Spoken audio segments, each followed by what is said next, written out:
সম্মানিত ভাইয়েরা, আপনারা দেখতে পাচ্ছেন পাহাড়তলী থানা গত রাত্রে জ্বালিয়ে পুড়িয়ে সমস্ত গাড়িগুলো ছারখার করেছে, মালগুলো সব লুট করা হয়েছে। তো এখানে এই যে দেখেন আগুনে পুড়ে সব কিছু ছারখার হয়ে গেছে, কালো ছাড়া কিছু দেখা যাচ্ছে না, সব দিক থেকে থানাটাকে পুড়িয়ে দেওয়া হচ্ছে। তথাপি এখানে এখন যারা অবস্থান নিয়েছেন তারা হলো বাংলাদেশ জামাত ইসলামীর পাহাড়তলী থানার বিভিন্ন পর্যায়ের দায়িত্বশীল ভাইয়েরা এবং কর্মী ভাইয়েরা। ওনারা নিজেরা দায়িত্ব নিয়েছেন যে পাহাড়তলী থানাটাকে সুরক্ষিতভাবে রাখার জন্য। অবশ্য সুরক্ষা এখানে নাই, যতটুকু আছে ততটুকুকে বাকি সময়টা সুরক্ষা প্রদান করার জন্য জামাত ইসলামীর দায়িত্বশীল এবং কর্মী ভাইয়েরা এখানে উপস্থিত আছেন, যাদেরকে আপনারা দেখতে পাচ্ছেন। তারা এই মুহূর্তে, ভাই আপনারা এখানে আসছেন, আপনাদের উদ্দেশ্য কি? যে একজনে বলেন। আচ্ছা, এখানে বড় ভাই যারা আছে তাদের কাছে একটু জানতে চাই। ভাই, আপনারা আজকে এখানে কেন আসছেন?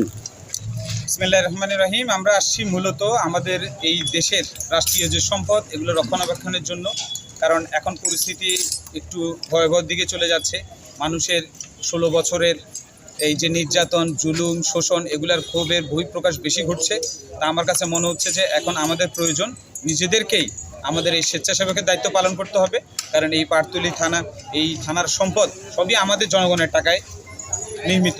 এই নতুন করে যে ভবনগুলো তৈরি করতে হবে এগুলো আবার আমাদের জনগণের টাকায় নির্মাণ করা হবে। সেজন্য আমরা চাচ্ছি যে আমাদের এই সম্পদ যাতে আর ক্ষতিগ্রস্ত না হয়, যতটুকু হওয়ার হয়েছে আমরা মানুষকে বোঝানোর চেষ্টা করতেছি, আর যাতে আক্রোশ কেউ না করে। এবং এই সুযোগ নিয়ে কিছু লুটতরাজ, কিছু ছিনতাইকারী, কিছু চাঁদাবাজ, এরা সুযোগের সন্ধানে আছে আরও কিভাবে লুট করবে। এরা আসলে ছিল না। এখানে একটা প্রশ্ন আছে, আপনারা কি শুধু এই থানাকেই নিরাপত্তা দিচ্ছেন, না অমুসলিমদের সংখ্যালঘুদের উপাসনালয়, তাদের জানমালের কোনো নিরাপত্তার ব্যবস্থা করতেছেন? আমরা আসলে আজকেই মাত্র বাংলাদেশ জামাত ইসলামের তরফ থেকে আমরা আজকেই মাত্র উদ্যোগটা নিয়েছি, আজকে সকাল থেকে। কারণ আমরা দেখলাম যে কালকে রাতেও ব্যাপক লুটতরাজ হয়েছে, অগ্নিসংযোগ, ধ্বংসযজ্ঞ সবই হয়েছে।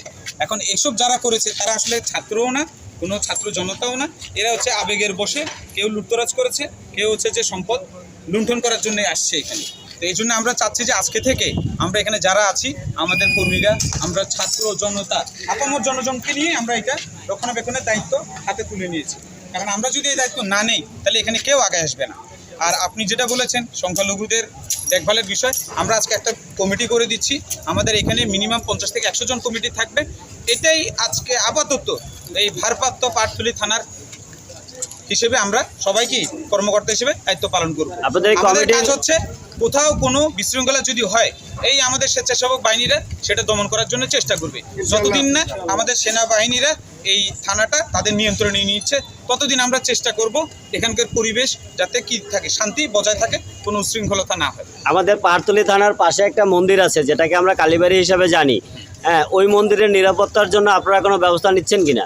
আমরা আজকে সিদ্ধান্ত নিয়েছি যে আমরা মন্দিরের যারা প্রধান আছেন তাদের সঙ্গে আমরা আলোচনা করব, কথা বলবো এবং আমাদের নাম্বার দিয়ে দিব, যাতে তারা যদি কোনো বিপদের সম্মুখীন হন আমাদেরকে কল দিলে আমরা এখান থেকে যত আমাদের স্বেচ্ছাসেবক বাহিনী আছে সবাই মিলে আমরা নিজেদের গায়ের রক্তে দিয়ে হলেও আমরা এই মন্দিরকে রক্ষা করার চেষ্টা করব।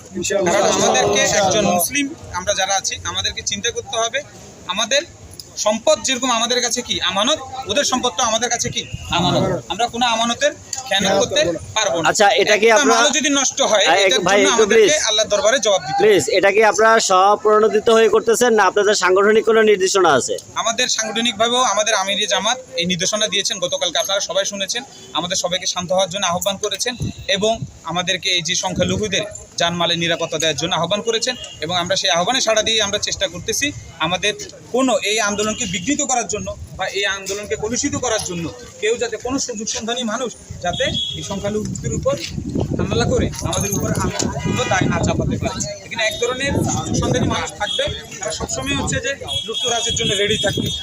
কোনো কারণে কোনো সংখ্যালঘুর বাসা যদি হামলা করে এখান থেকে লুট হবে, এরা এই লুটের জন্য বসে থাকবে। এরা কোনো আন্দোলনকারীও না, এরা কোনো সাধারণ মানুষও না, এরা কোনো দেশপ্রেমিক মানুষও হতে পারে না। এরা আসলে লুটতরাজ, এরা সন্ত্রাসী। আমরা ওদেরকে প্রতিহত করার জন্য এই দায়িত্বটা স্বেচ্ছায় নিয়েছি এবং যতদিন পর্যন্ত এখানে আইনশৃঙ্খলা বাহিনীরা দায়িত্বে না আসবে আমরা চেষ্টা করে যাব যতটুকু পারি আপামর সাধারণ জনতাকে নিয়ে এটা রক্ষণাবেক্ষণের দায়িত্ব পালন করতে।